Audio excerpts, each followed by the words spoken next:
জনজাতি গৌরব বর্ষ উদযাপনের অঙ্গ হিসেবে ধরতি আবাজন ভাগীরথী অভিযান উপলক্ষে আজ কৈলাসহরের জেলাশাসকের কার্যালয়ে এক সাংবাদিক সম্মেলনের আয়োজন করা হয়। সম্মেলনে জেলাশাসক তমাল মজুমদার জানান, ভারতের স্বাধীনতা সংগ্রামে আদিবাসীদের অবদান স্মরণে কেন্দ্র সরকার 2021 সালে 15 নভেম্বরকে জনজাতির গৌরব দিবস হিসেবে ঘোষণা করে, যা মহাবীর বিরসা মুন্ডার জন্মদিন। 2024 সালের 15 নভেম্বর থেকে 2025 সালের 15 নভেম্বর পর্যন্ত এই সময়কেই জনজাতি গৌরব বর্ষ হিসেবে পালনের সিদ্ধান্ত নেওয়া হয়েছে। এই উপলক্ষে ভারত সরকারের আদিবাসী বিষয়ক মন্ত্রকের উদ্যোগে 15 থেকে 30 জুন পর্যন্ত দেশব্যাপী ধরতি আবাজন ভাগীদারি অভিযানের আয়োজন করা হচ্ছে, যার মূল উদ্দেশ্য হল জনজাতি সম্প্রদায়ের মধ্যে সচেতনতা সৃষ্টি এবং সরকারি সুযোগ সুবিধা পৌঁছে দেওয়া।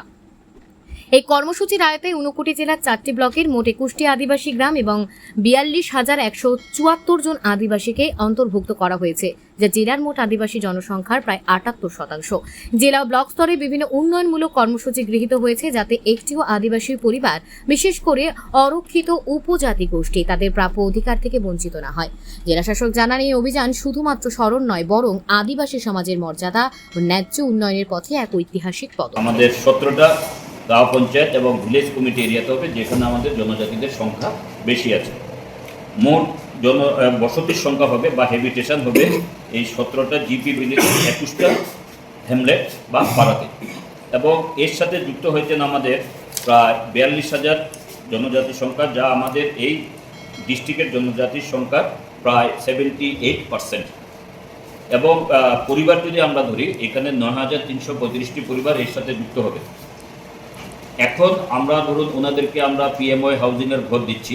তো এই স্যাচুরেশন মোডে আমরা এখানে টার্গেট করব, যাতে কোনো জনজাতি অংশের মানুষ পিএমওয়াই স্ট্যান্ডার্ডের যে ঘর থাকে এর আয়তার বাইরে না থাকেন। সাথে দেখুন, আমরা আধার কার্ড, জনজাতি এলাকার এমন কোনো পরিবার থাকবেন বা পরিবারের এমন কোনো সদস্য থাকবেন না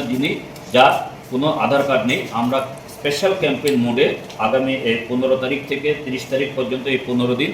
আমরা ম্যাসিভ ক্যাম্পেইন করব এই এলাকাতে, বিশেষ করে যাতে একজনও লেফট আউট না থাকে। সাথে আছে আমাদের যে আপনারা জানেন যে পিএম আয়ুষ্মান ভারত কার্ড আর সিএম আয়ুষ্মান ভারত কার্ড, এই দুটো কার্ড যাদের নাই, যারা 5 লক্ষ টাকার বেনিফিট পেতে পারেন পুরো একটা ফ্যামিলির, ওই ধরনের ফ্যামিলিকেও আমরা আইডেন্টিফাই করব। যদি কোনো ফ্যামিলি এটা লেফট আউট থাকেন বা এখন অবধি এনরোল না করে থাকেন, বা তাদের পরিবারের কোনো সদস্য যারা এখানে আছেন, আমরা সবাইকে বাড়ি বাড়ি গিয়ে দেখব, মেসিভ ক্যাম্পেইন করব। সকলের সহযোগিতা নিয়ে এলাকার যারা আমাদের জনপ্রতিনিধি আছেন, সোশ্যাল ওয়ার্কার আছেন, আপনারা যারা প্রিন্ট এবং প্রেস এবং প্রিন্ট মিডিয়ার লোকজন আছেন, আপনাদের সকলের সহযোগিতা নিয়ে আমরা চেষ্টা করব যাতে আমরা পুরো স্যাচুরেশন মুডে করতে পারি, যাতে আমরা বলতে পারি যে 1 জুলাই যাতে আমরা বলতে পারি এই আমাদের 17টা গাঁও পঞ্চায়েত এবং ভিলেজ এরিয়াতে 21টা এই হেলমেটের মধ্যে, এবং এই আমাদের 42,000-এর মতো জনসংখ্যা এবং যার পরিবার 9,335টা পরিবারে একজন লোকও যাতে আধার কার্ড নেই বলতে না পারেন, বা যাদের আয়ুষ্মান ভারত বা চিফ মিনিস্টার আয়ুষ্মান ভারতের যে কার্ডটা 5 লক্ষ টাকার বেনিফিট পুরো পরিবারের জন্য, এর আয়তায় আসেন সবাই, যাতে লেফট আউট না থাকে। সাথে সাথে শুধু এটা নয়, এর সাথে আরও উন্নয়নের জন্য, যেমন রাস্তাঘাট, PMGSY road, anganwadi centre, ST hostel এবং স্কুল বিল্ডিং, এই সবগুলোর আমরা হাতে নিয়েছি, যাতে এলাকার সার্বিক উন্নয়নের জন্য আমরা এই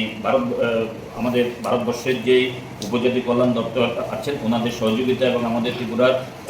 ট্রাইবাল ওয়েলফেয়ার ডিপার্টমেন্টের সহযোগিতায় আমরা ডিস্ট্রিক্ট বিভিন্ন আমাদের যে লাইন ডিপার্টমেন্ট আছে, এগ্রিকালচার আছেন, হর্টিকালচার আছেন, ফিশারি আছেন, এআরডিডি আছেন, ফরেস্ট আছেন, আমাদের ব্লক আছেন, সবাইকে নিয়ে যাতে আমরা